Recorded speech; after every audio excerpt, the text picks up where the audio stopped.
விருதோ கௌரவமோ பதவியோ அளிக்கப்படும் போது வாய் மூடி இருப்பது என்பது மன்னிக்க முடியாத குற்றம் இல்லையா? மத்திய பிரதேச மாநிலத்தில் வழங்கப்படும் நாட்டுப்புற கதைகளில் ஒன்று இதை பற்றி பேசுகிறது.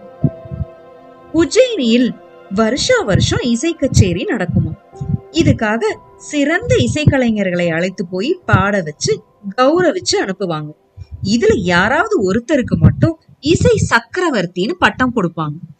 இந்த இசை நிகழ்ச்சி நடைபெற போவதாக அப்ப இருந்த உஜ்ஜயினி அரசன் அறிவித்தானோ.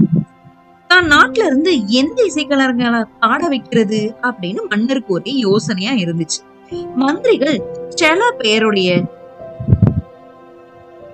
இசை மிக நல்லா இருக்குன்னு சொல்லி அவங்கள பரிந்துரை செஞ்சாங்க.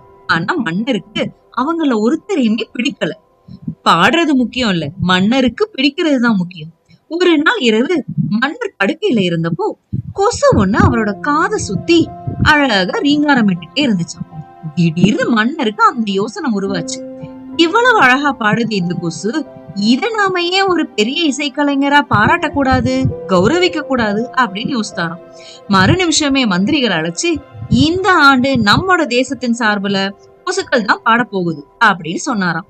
இதை கேட்ட மந்திரிகளுக்கு இது என்ன முட்டாள்தனம் அப்படின்னு தோன்றிய போதும், ஆஹா பிரமாதமான விஷயம், கொசுவை விட சிறந்த வித்வான் யார் இருக்காங்க அப்படின்னு புகழார சூட்டினாங்களாம்.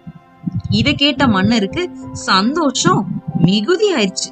தன் நாட்டு கொசுக்களோட போட்டி போட்டு பாடுவதற்கு யாராவது தயாரான சவால் விட்டாராம். இந்த சவாலை உண்மையான இசைக்கலைஞர்கள் யாராவது ஏத்துக்குவாங்களா? யாருமே இசை விழாவுக்கு போகல. தன் நாட்டு கொசுக்களை எதிர்த்து பாட ஒருத்தருமே இல்லைன்னு மன்னர் கொசுக்களே நாட்டின் இசை சக்கரவர்த்தி அப்படின்னு அறிவிச்சு சிறப்பு கச்சேரி ஒண்ணு வச்சிருக்காரு. என்னதான் கிரீடம் சூட்டினாலும் கொசு கொசுதானே. கொசுக்கள்லாம் ஒன்று கோடி ரீ ரீ ரீன்னு ரீங்காரமிட்டன.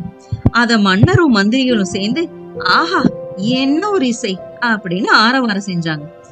இந்த அபத்தத்தை தாங்க முடியாத ஒரு இசை ரசிகர் எந்திரிச்சு, மன்னா, கொசுவின் இசையில நான் மெய் மறந்து போனேன், அத நான் பாராட்டணும், எனக்கு ஒரு சந்தர்ப்பம் கொடுங்க அப்படின்னு சொன்னாராம். மன்னரும் சரி நீ போய் பாராட்டு அப்படின்னு சொன்னார். அந்த இசை ரசிகர் நேர கொசுக்கள் பக்கத்துல போய் தான் 2 கைகளையும் ஓங்கி அடிச்சார்.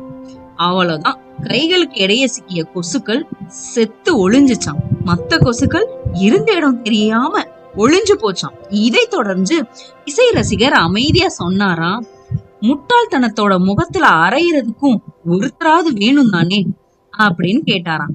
அதை கேட்ட கூட்டம் இசை ரசிகர் செஞ்சதுதான் கரெக்ட் அப்படின்னு பாராட்டுச்சு. இப்படி அந்த கதை முடியுது.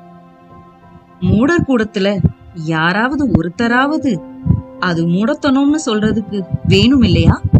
அங்கீகாரம், விருதுகள், கௌரவங்கள் எல்லாமே ஒரு நாள் கூத்துதான்.